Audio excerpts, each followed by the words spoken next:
Hi everyone and welcome to Sarawak. So today what I'm going to be making is the first part of a two-part project.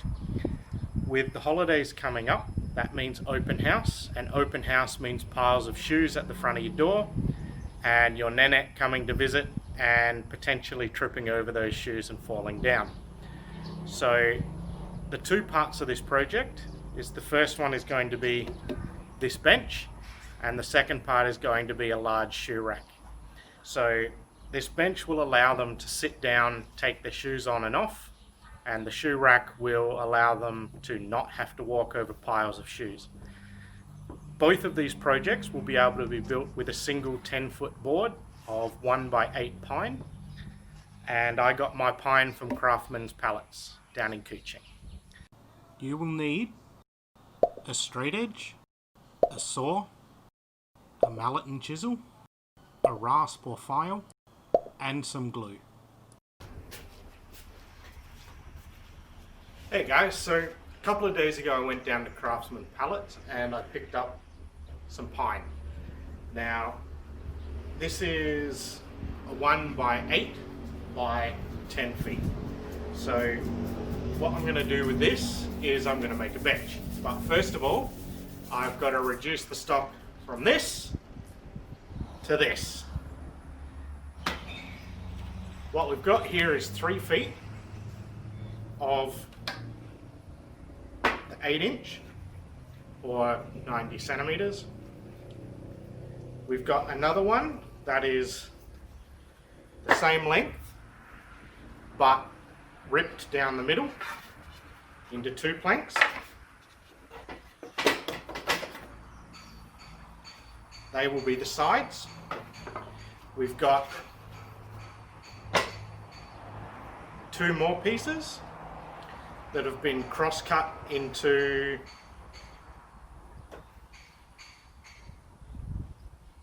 16 inches, 40 centimeters. I don't remember what that is in inches, but it's 40 centimeters. Just shy of 16, 15 3/4 inches. They will be the legs, and 10 inches ripped down the middle, that will be the feet.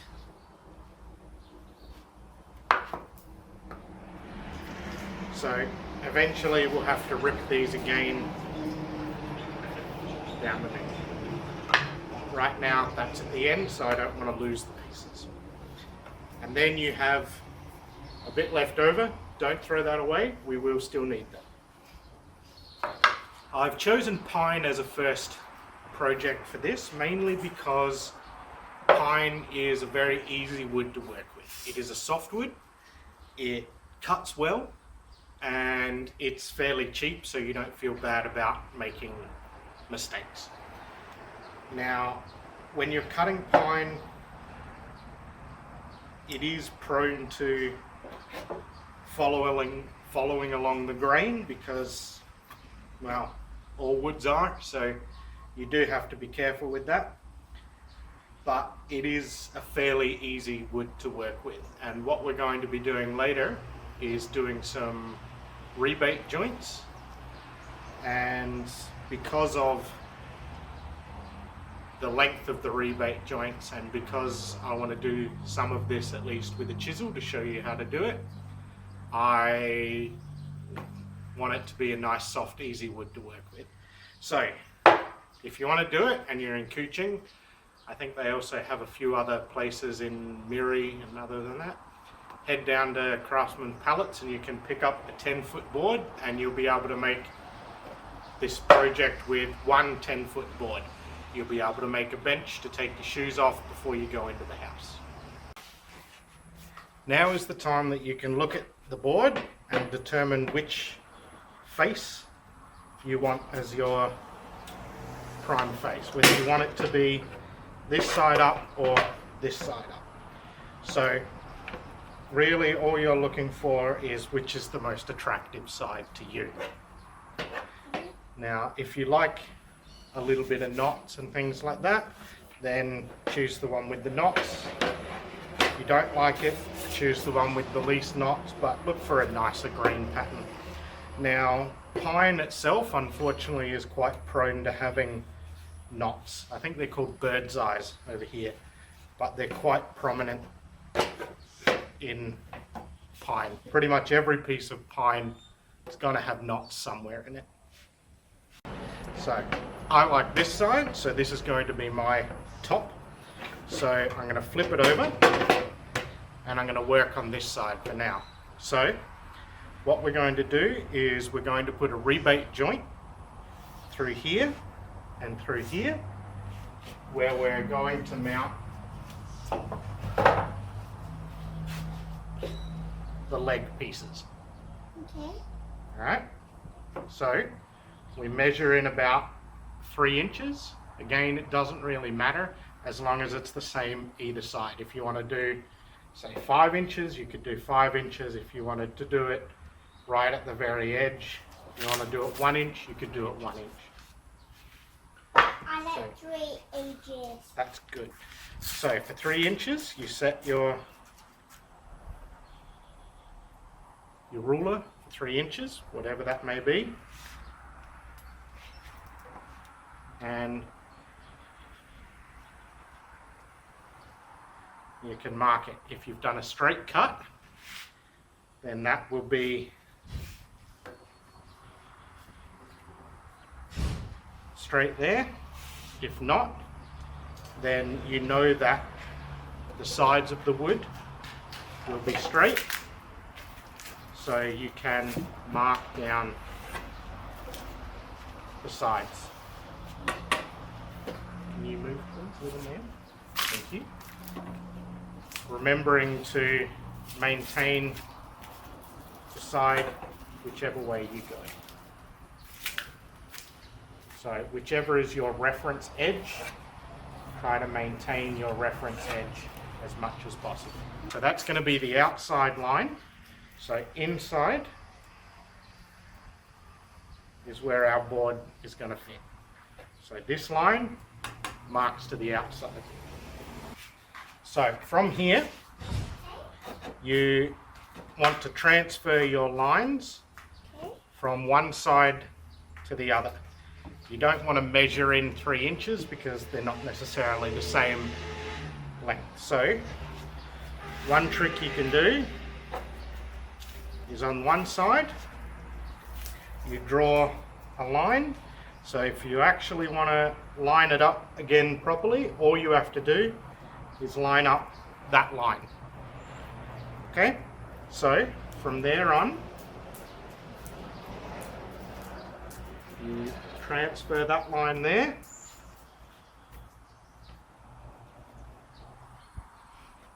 So you transfer the line across and you do the same up this end, and you make sure that the line you use, or the edge you use, is straight. So this will then be the reference edge for this side.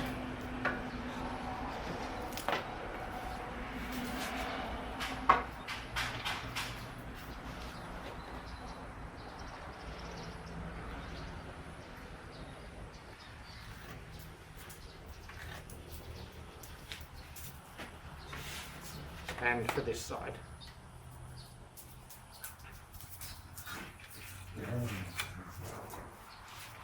And we'll do the same with the other board. So I've marked out where I need to cut inside of each of those lines. I've got my saw and I'm going to cut down to this line that I've established there. Then I'm going to chisel this section out and clean it up so that it's nice and flat.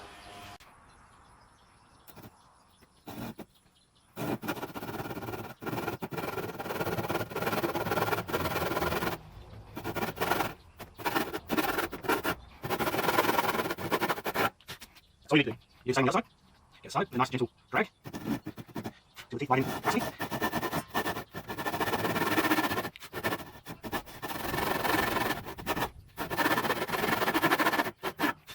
And remember, it's always better too far in the line because you can always clear that out later. If you go over the line, the joint will be too loose. So if you're going to make a mistake into this side, not this side.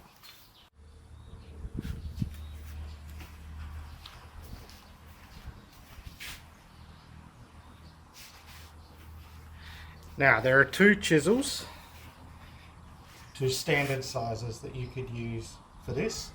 One of them is the 19mm, one is the 13mm. The 19mm should be the exact width of what you need, which means you have no margin for error at all. If you go slightly off angle, you're going to end up taking out more than you should. So I would recommend going with the smaller one if you're not particularly competent with the chisel just yet. A couple of passes through isn't going to make much of a difference. So you can start, if you're going to start at this end, then you make sure that you create a break here along this line.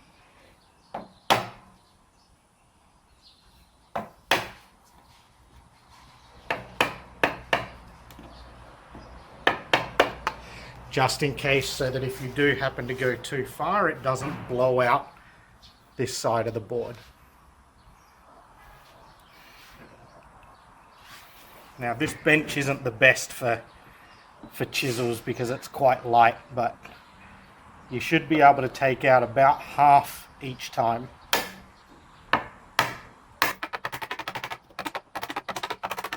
Alright, and that's as far as I'm going to go in that direction because I don't want to blow out that side.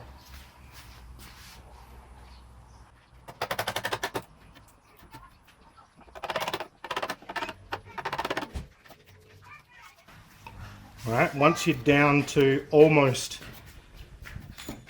finished, pine is soft enough that you should be able to do this by hand.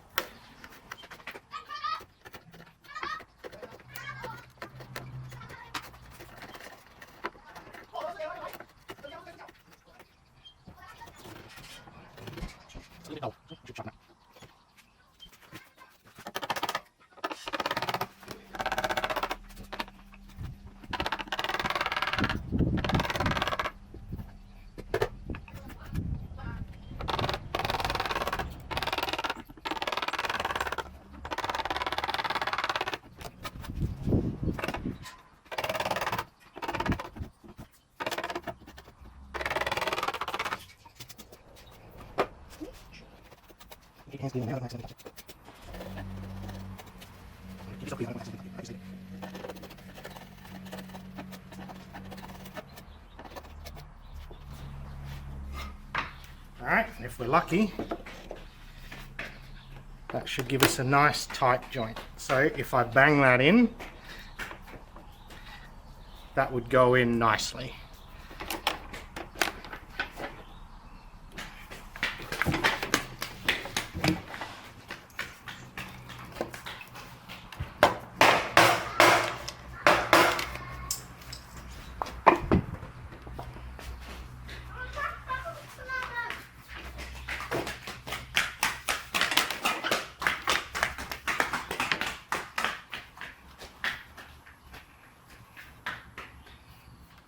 A little bit narrow at that end.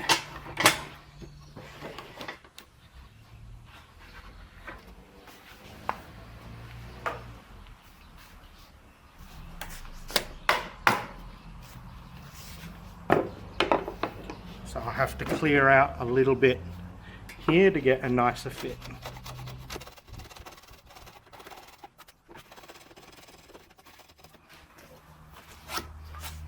Don't have to take a lot.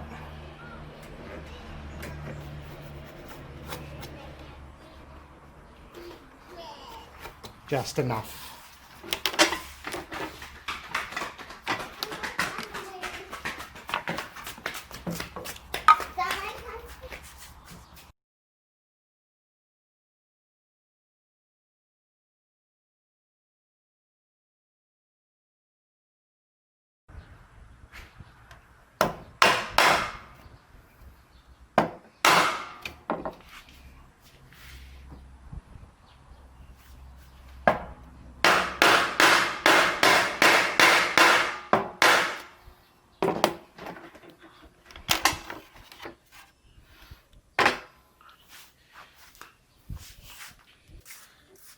that joint would almost be good enough to hold without a clamp. If you put a bit of glue in there and go, you could probably do it without holding it in a clamp. So this is the other method that I use for doing rebate joints. It's just a router. They are far quicker, far easier, but they cost money and they're noisy and particularly dusty. So what you need to do first is you need to set your depth. You line up the bottom of the router with the marker.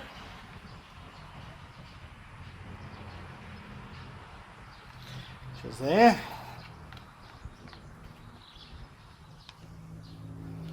So now when this cuts a channel, it will cut a channel at exactly that depth.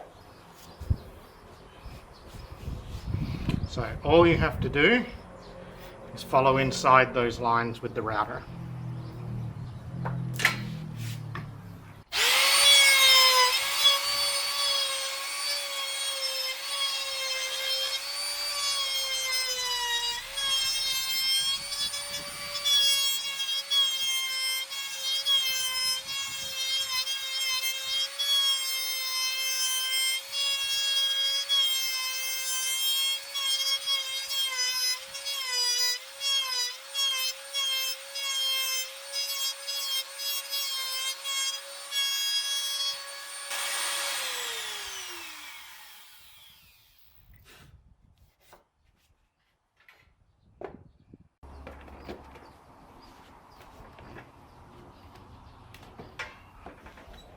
Now, this is a quick way of telling you whether you've gotten all the parts in the right alignment, because these will eventually flip up, but the board should be straight. So if it fits in this way, it should fit in when they're tipped up and held that way.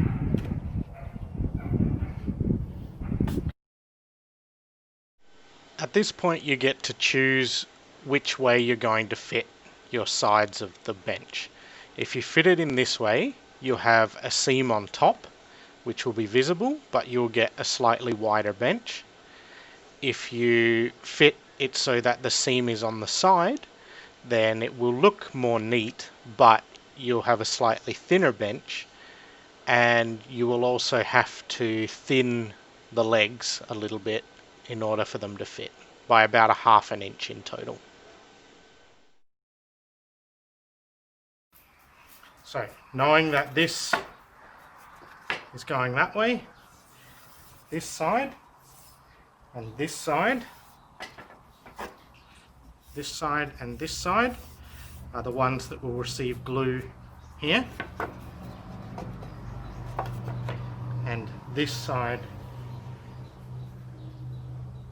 are the ones that will receive glue there. So when it's set up, you'll be able to see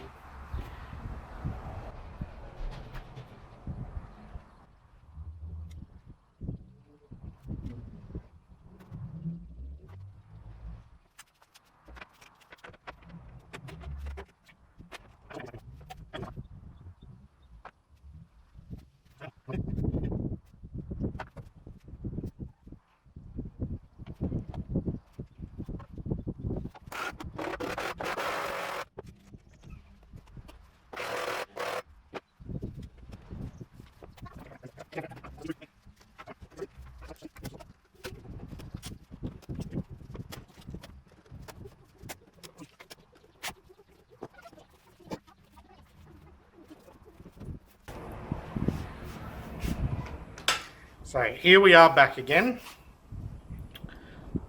Off of this board,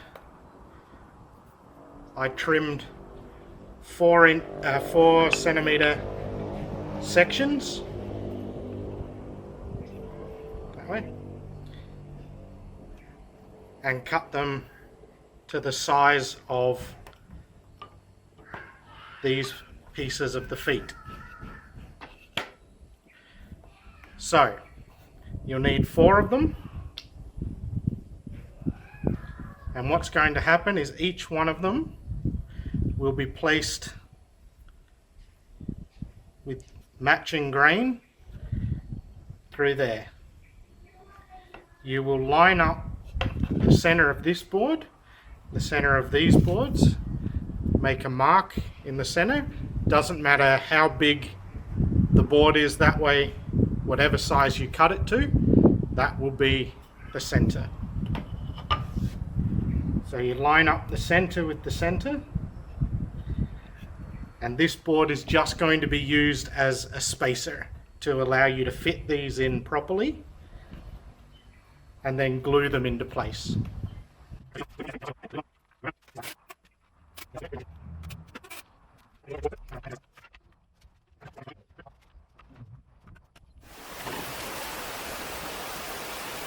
Welcome back to sunny Sarawak, eh? Alright, this has dried enough. It's been about 2 hours or so. It should have dried enough that I'll be able to actually move things around and get the next batch ready. So you can't stress the joints at this point, but you can take it apart and it will hold itself under its weight. But I certainly wouldn't be pulling at it at this point. So all we're going to do is put the next bit on like that.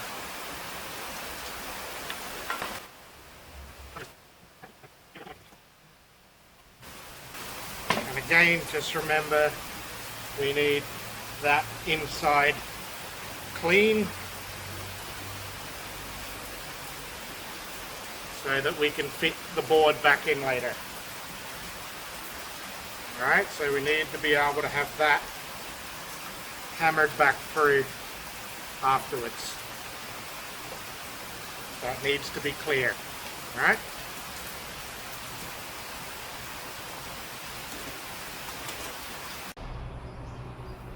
So these are now dry enough to work with. They've been drying overnight, so they'll hold up to a bit of abuse from a tool working on them. So what I'm going to do is I'm going to mark the curve that I want on the end of the foot. So that's about what I want there. It doesn't have to be anything too aggressive. It can be a very gentle curve. I tend to find that a gentle curve looks just as good as an aggressive curve. Sometimes even better, depending on what you're working with.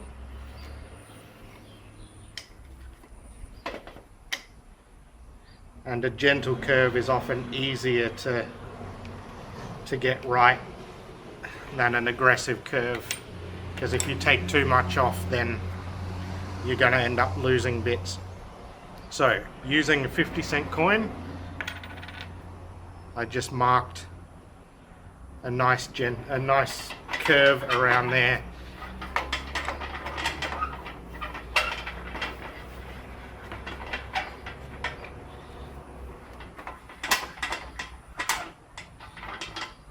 Now I'm going to do this with a rasp. It's a particular type of rasp that's on the market at the moment called a Shinto saw rasp.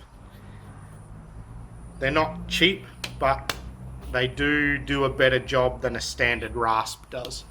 And so I do think these are worth the extra bit of money because they work a heck of a lot faster. So all I'm going to do is just shape out with the foot, shape out that circle.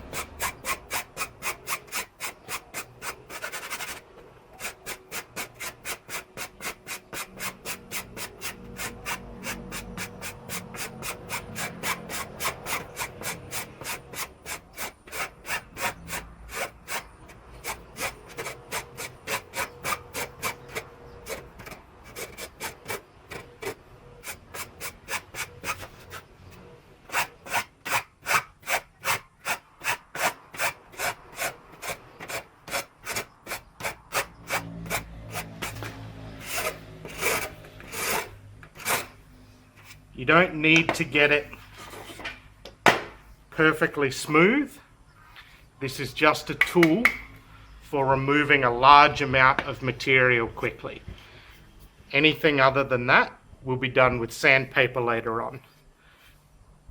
So I'm going to do that for both sides on each of those. Actually, I might do this one on the disc sander so that you can see that as well. That's another way of doing it that's quicker, but it requires a power tool. Alright, this is the disc sander.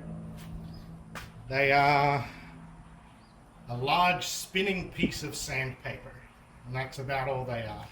You can get smaller versions than this. This is a 1 foot version, but smaller 6-inch ones or 15 centimeter versions are also available.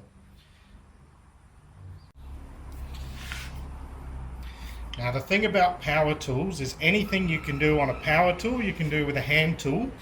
It's just usually a heck of a lot quicker to do it with a power tool, and usually more accurate for an inexperienced person, but it does tend to take more time to set them up, and they're noisy.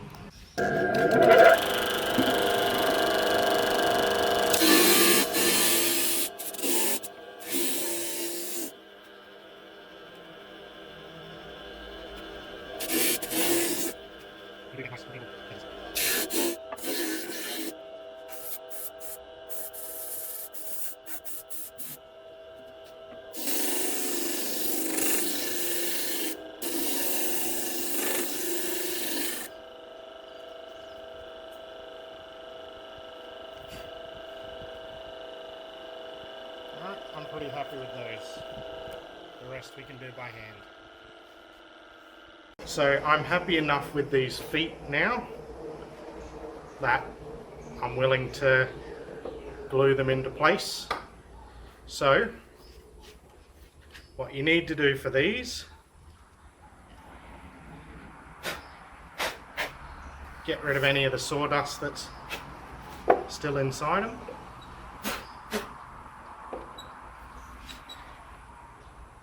Put it in ever so slightly.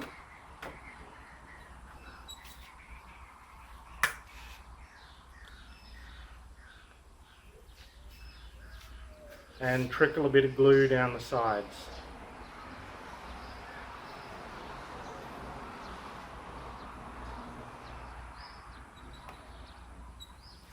And then you'll have to wipe that around. You won't need a lot because it's going to be a pretty tight fit.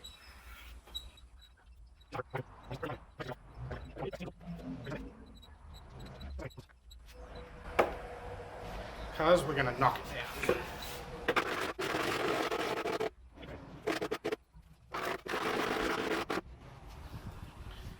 Alright, so done with that. What we're going to do now is find a nice level patch of ground, and you can see like here where that sticks up. We're going to lean on the stool and knock that down flat. And we'll do that on all sides.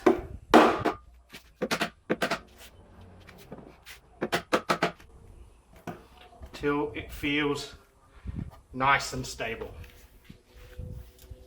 So just one clamp either side is all that's needed. Then I'm going to go wet a cloth, give it a wipe over.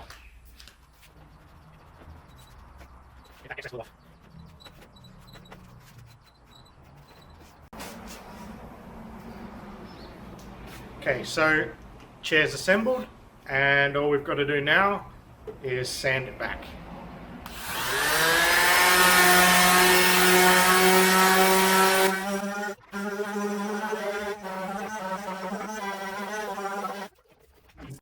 Well, the last coat of varnish finished drying overnight and it's looking good. It's ready to give away to your Nenek so she can have somewhere nice to sit. take it out into her garden.